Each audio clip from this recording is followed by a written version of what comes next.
नमस्कार दोस्तों, मैं हूँ प्रोफेसर श्रीराम कारगावकर। कैसे हो आप?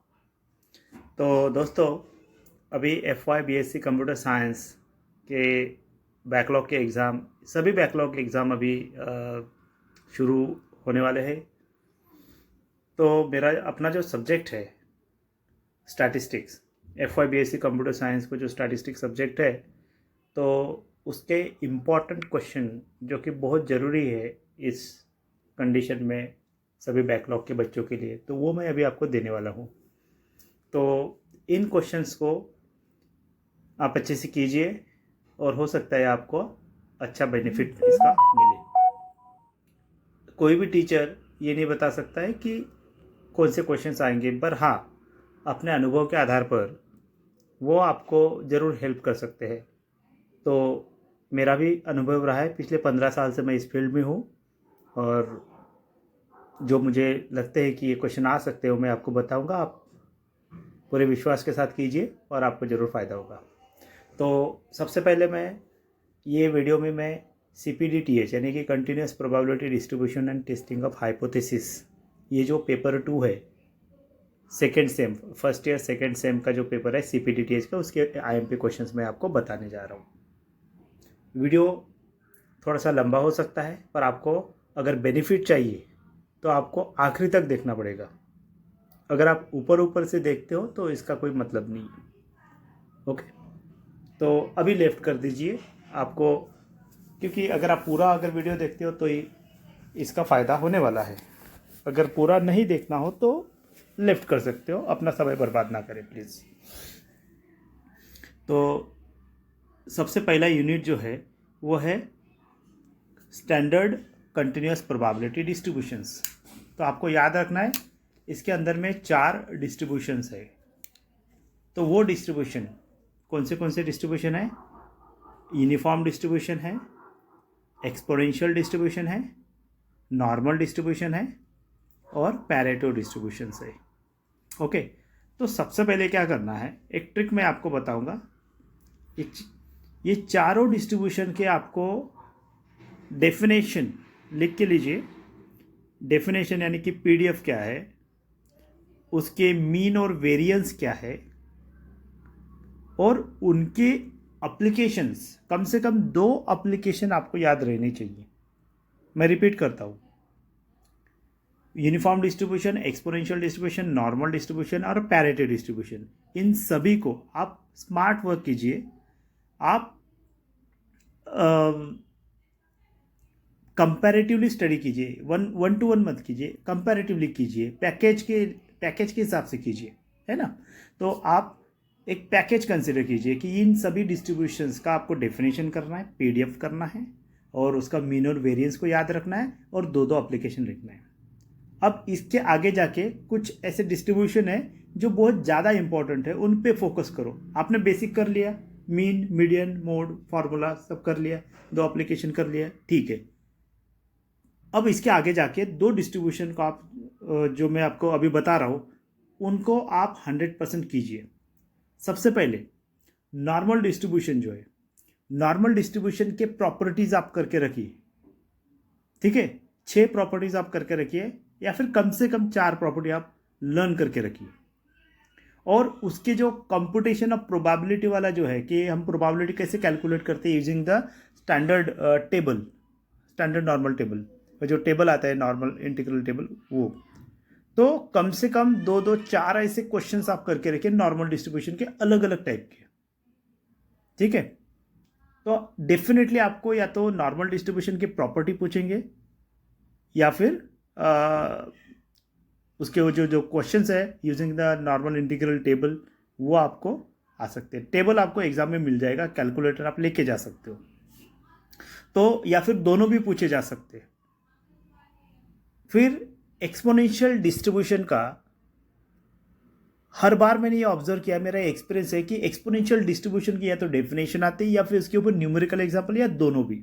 तो जैसे कि मैंने कहा है, एक्सपोनेंशियल डिस्ट्रीब्यूशन और नॉर्मल डिस्ट्रीब्यूशन को आप अच्छे से कीजिए, ठीक है। तो 2 चीज़ें मैंने बताई है आपको, चारों डिस्ट्रीब्यूशन का basic formula, definition, mean variance and relation and property, और नॉर्मल एंड एक्सपोनेंशियल के आपको अच्छे से एग्जांपल्स करना है। अगर इस सबसे टाइम मिले तो यूनिफॉर्म डिस्ट्रीब्यूशन के सिंपल एग्जांपल होते हैं वो आप कीजिए एक एग्जांपल। तो वेटेज वाइज मैं बताऊँ, यूनिफॉर्म डिस्ट्रीब्यूशन 1 या 2 एग्जांपल कीजिए।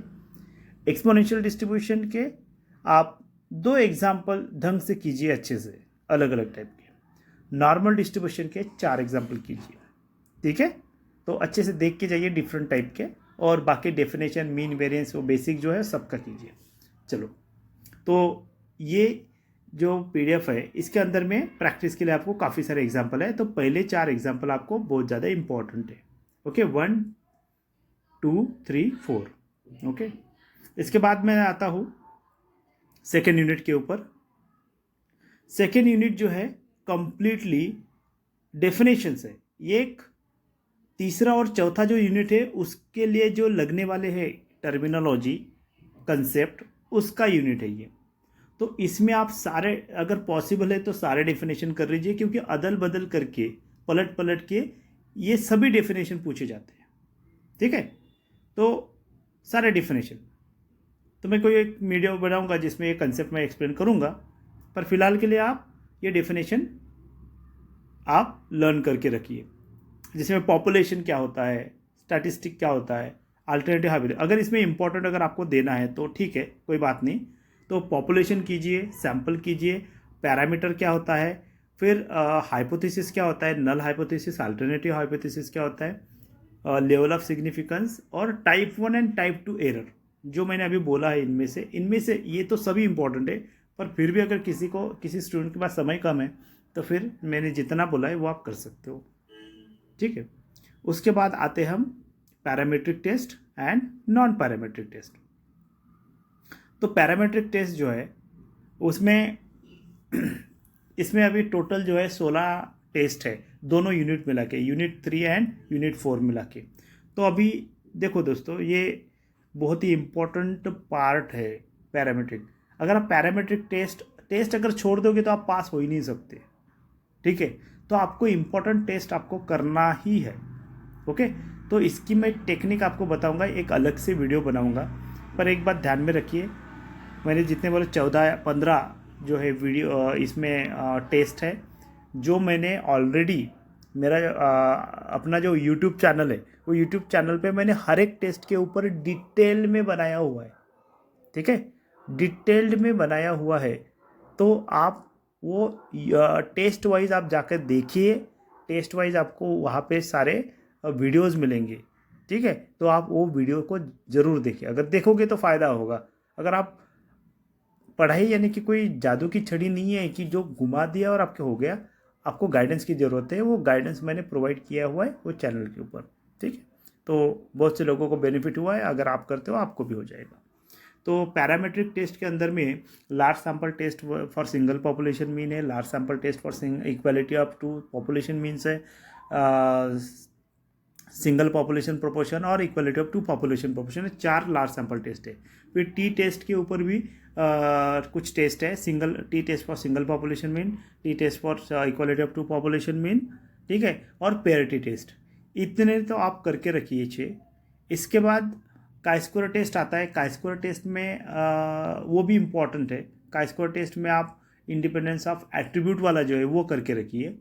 और कहने के लिए तो सभी इम्पॉर्टेंट है, बट समय के अभाव के कारण ज़्यादा अभी बोल नहीं सकता। पर अभी जितने मैंने आपको बताया है, लार्ज सैंपल टेस्ट के ऊपर 2 एग्जाम्पल रहेंगे और 2 क्वेश्चंस रहेंगे। एक थ्योरेटिकल होगा कि इसकी प्रोसीजर बताइए, और दूसरा न्यूमेरिकल होगा। मिनिमम 2 तो आने ही वाले हैं, ठीक है। अगर आपने अच्छे से प्रिपरेशन किया, और इससे ज़्यादा भी आ सकता है, 2 क्वेश्चन है, 3 भी आ सकते हैं। 4-4 मार्क के 3 क्वेश्चन हो गए तो 12 मार्क्स यहाँ पे हो गए। और पिछला वाला जो यूनिट है इसमें से 4 मार्क के लिए डेफिनेशंस आते हैं, तो 4 12 और 4 16 हो गए। और पहला जो यूनिट है इसमें से कम 12 मार्क्स के आएंगे। ये जो डिस्ट्रीब्यूशन वाला है ना, ये कम से कम 12। तो देखिए कितने मार्क्स हो गए, 12 और 4 16, 16 और 12 26 मार्क्स तो यही से हो गए 3 यूनिट से, ठीक है। कम से कम मैं मिनिमम पकड़ के बोल रहा हूँ, ठीक है। तो आप ये 3 यूनिट भी अच्छे से कर सकते हो। और आखिरी में जो है, हाँ, आखिरी का जो यूनिट है सिमुलेशन। अच्छा, ये भी थ्योरी अगर आपको स्कोर करना है तो ये थ्योरेटिकल है पूरा, तो ये तो आपको लर्न करना ही है। कुछ क्वेश्चन देता हूँ मैं, 4 क्वेश्चन तो दिया है, इनमें से 2 ही क्वेश्चन मैं आपको बताता हूँ, वो अच्छे से कीजिए, ठीक है। सबसे पहले तो वो डेफिनेशन सिमुलेशन क्या होता है, एडवांटेज क्या और डिसएडवांटेज क्या है, ये आप करके लीजिए। और इसमें सूडो रैंडम नंबर जनरेटर है, शायद से यहाँ पे लिखा नहीं है, बट सिमुलेशन के definition, advantage, disadvantage, pseudo random number generator, और हम एक्सपोनेंशियल अगर आपने प्रैक्टिकल परफॉर्म किया होगा तो उसमें आपने मॉडल सैम्पलिंग करते हैं, रैंडम नंबर कैसे जनरेट करते हैं यूनिफॉर्म से, तो उतना आप करके रखिए। या फिर अगर आप समय आपके पास कम है तो बेसिक पहला वाला ही क्वेश्चन करके रखिए, define the simulation, state advantages and disadvantages and pseudo random number generator. ये इतना बेसिक करके रखिए।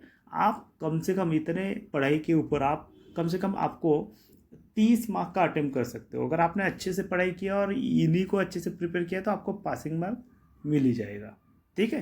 तो नेक्स्ट टाइम और भी डीएस के लिए गाइडेंस के लिए मैं आऊँगा।